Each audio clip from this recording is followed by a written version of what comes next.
Hello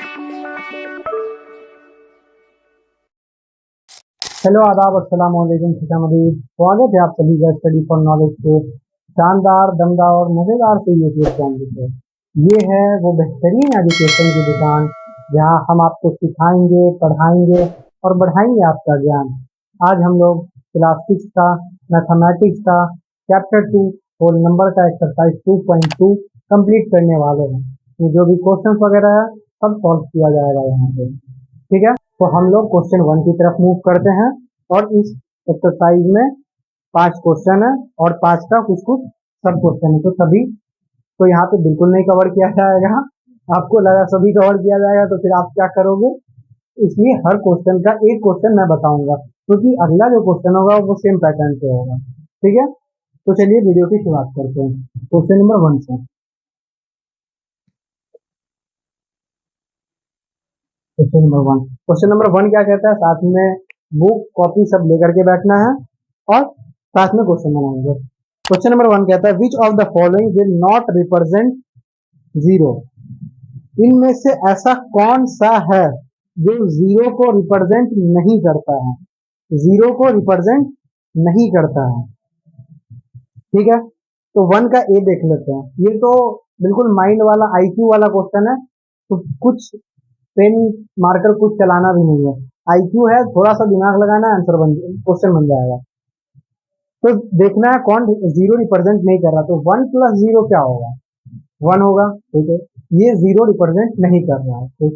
B में आते हैं, जीरो इंटू जीरो क्या होगा, जीरो होगा, ठीक। ये तो जीरो रिप्रेजेंट कर रहा है, इसका सॉल्यूशन, इसको सॉल्व करने पे तो जीरो आ रहा है, ठीक।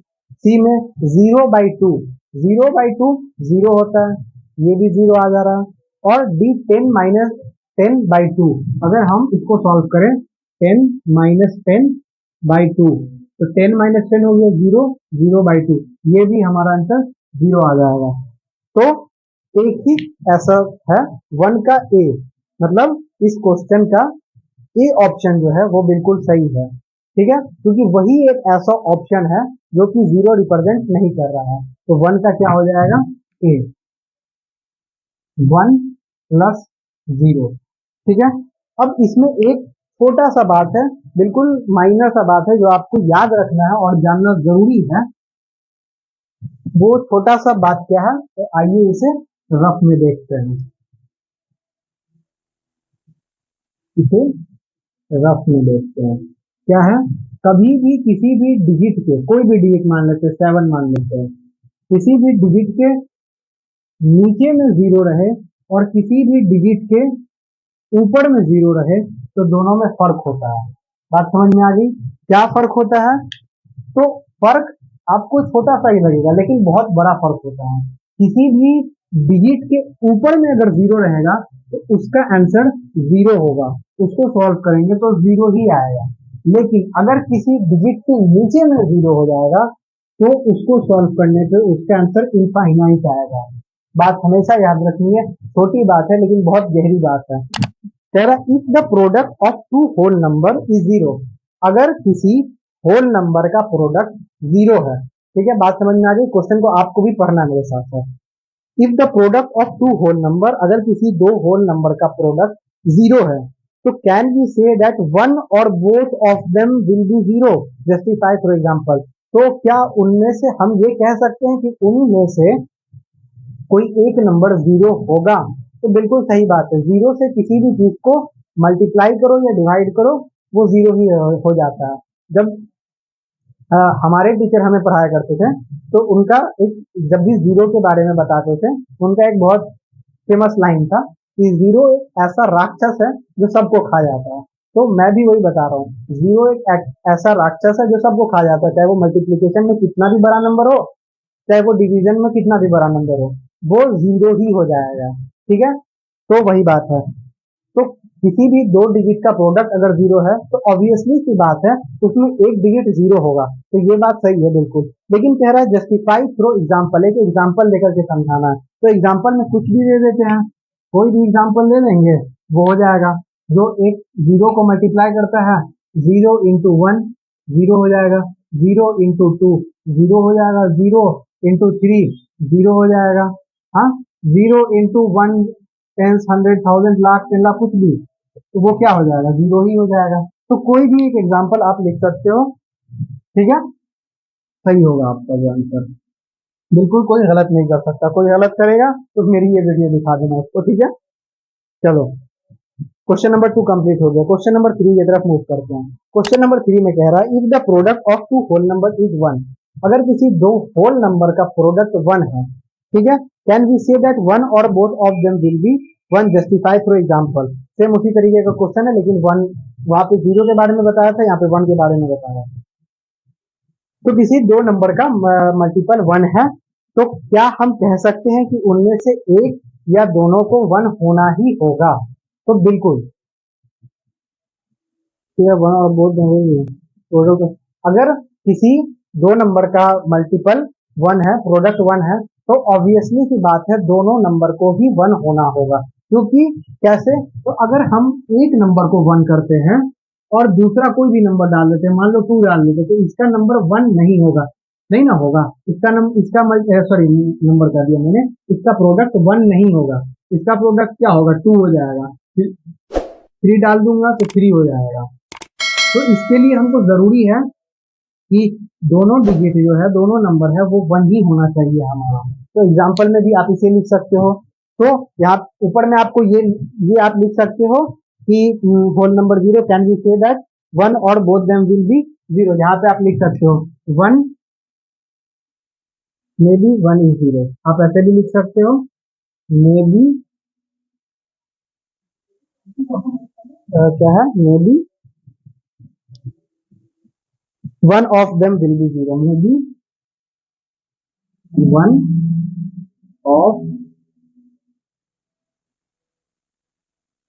देम विल बी जीरो, ठीक है। क्वेश्चन नंबर 3 में आप क्या लिख सकते हैं, आपको दोनों दोनों डिजिट जो होगा वो वन ही होगा। तो आप एक एग्जांपल लेके वन इंटू वन का लिख सकते हैं, both of them will be one. Both, आपको ये रीजन पूछ रहा है, इसलिए आपको ये रीजन लिखना भी होगा, both of them will be one, ठीक है। क्वेश्चन नंबर 4 की तरफ मूव करते हैं। क्वेश्चन नंबर 4 में क्या कह रहा है, फाइंड यूजिंग डिस्ट्रीब्यूटिव प्रॉपर्टी। ये हम लोग एक्सरसाइज 2.2 में, आई थिंक यस, हाँ, 2.2 में एकदम बिल्कुल सेम क्वेश्चन कर चुके हैं। इस वजह से हम यहाँ पे 5 क्वेश्चन है, इस वजह से एक बता दे रहे, अगर 4 भी रहता तो मैं एक भी नहीं बताता, क्योंकि सेम कर चुके हैं। और बार बार एक ही चीज को जब तक आप नहीं करोगे तब तक कोई फायदा नहीं है उस चीज को देख करके। फिर तो आपको भी साथ में सॉल्व करना है। तो 4 का एक क्वेश्चन मैं कर रहा हूँ, बाकी का 4 आप करेंगे। 728 इंटू 101, सिंपल है। मैं एक्सप्लेन भी कर दे रहा हूँ, यहाँ पे जो बच्चे भूल गए हैं वो सही से देख लेंगे। 101, चलो ठीक है। तो 728, तो 728 इंटू 101, इसको हम लोग ऐसे लिख सकते हैं,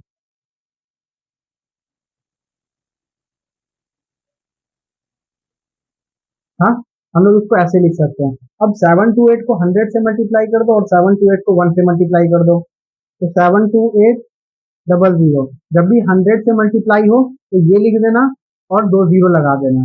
100 से हो 2 जीरो, 1000 से हो 3 जीरो, 10,000 से हो 4 जीरो, ऐसे करके लगा देना। प्लस अब ये 728, ये 728 पे आ जाएगा, मल्टीप्लाई होके 728, प्लस करोगे 8 2 7 7 14 1 15 15 का 5, 1 कैरी 3 7 7 3 5 2 8, यही होगी हमारा आंसर। बस यही करना है, इससे ज्यादा और कुछ नहीं करना है।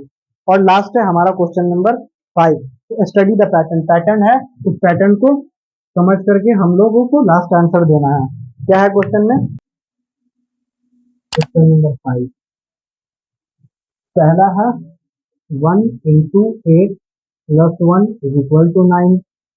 दूसरा है, नीचे आ जाए, 1 2 into 8 plus 2 is equal to 94 98। 1 2 3 into 8 plus 3 is equal to 987 1 2 3 4 into 8 plus 4 is equal to 9876 1 2 3 4 5 into 8 plus 5 is equal to 98765। ये है आपका क्वेश्चन, ठीक है। स्टेप कह रहा है write the next two step can you solve how the pattern work. इसके बाद दो स्टेप लिखना, तो सिंपल है। यहाँ 1 था, यहाँ 1 2 हो गया, यहाँ 1 से मल्टीप्लाई था तो 1 था, 1 से प्लस किया। यहाँ 1 2 से है मल्टीप्लाई है तो यहाँ 2 से प्लस किया। यहाँ 1 2 3 से मल्टीप्लाई है तो 3 से प्लस किया।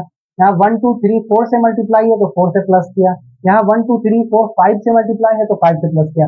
मतलब लास्ट डिजिट सबसे जो मल्टीप्लाई में है उससे प्लस करता जा रहा है। हाँ ठीक है। और आंसर में 9 हो रहा है, उसके बाद 9 8 हो रहा है, फिर 9 8 7 हो रहा है, 9 8 7 6 9 8 7 6 5 ऐसे करके हो रहा है। तो सिंपल है, हमसे क्या बनाना है, तो एक एक आगे बढ़ रहा है यहाँ पे, तो हम लोग भी एक एक आगे बढ़ा दिए 1 2 3 4 5 6। सही बात है, सही बात है। इंटू 8 सब में था तो 8 हम भी कर दिए। लास्ट डिजिट से कर रहा था ना, हम भी लास्ट डिजिट से प्लस कर देंगे और 987654 लिख देंगे। 987654 लो लिख दिए। एक स्टेप यही हो गया। एक और स्टेप बनाना है, तो 6 तक गए, अब 7 तक जाएंगे। 1 2 3 4 5 6 7 इंटू 8 प्लस 6 से लास्ट में 6 था तो 6 से किए, यहाँ 7 है तो 7 से कर दिए, इज इक्वल टू 9 8 7 6 5 4 3। बस यही था। तो बहुत बहुत मुबारक हो आपको, आपका चैप्टर 2 सॉरी एक्सरसाइज 2.3 भी साथ में, एक्सरसाइज 2.3 भी साथ में कवर हो गया और आपका पूरा चैप्टर 2 कंप्लीट करवा दिया है मैंने, ठीक है। इसमें जो भी डाउट इस पूरे चैप्टर में या फिर इस लेक्चर में, किसी भी वीडियो में, किसी भी लेक्चर में आपको डाउट हो, आप जरूर कमेंट कीजिएगा। हर डाउट के क्वेश्चन का सॉल्यूशन आपको दिया जाएगा, चाहे वो वापस से फिर मुझे पूरा क्यों ना समझाना पड़े, मैं आपको समझाने के लिए तैयार हूँ। लेकिन आपको जो भी डाउट होगा आप कमेंट में बताइएगा, उसका आंसर, उसका सॉल्यूशन जरूर दिया जाएगा। अगर वीडियो अच्छा लगा हो तो लाइक शेयर सब्सक्राइब जरूर कीजिएगा। Thank you so much for watching.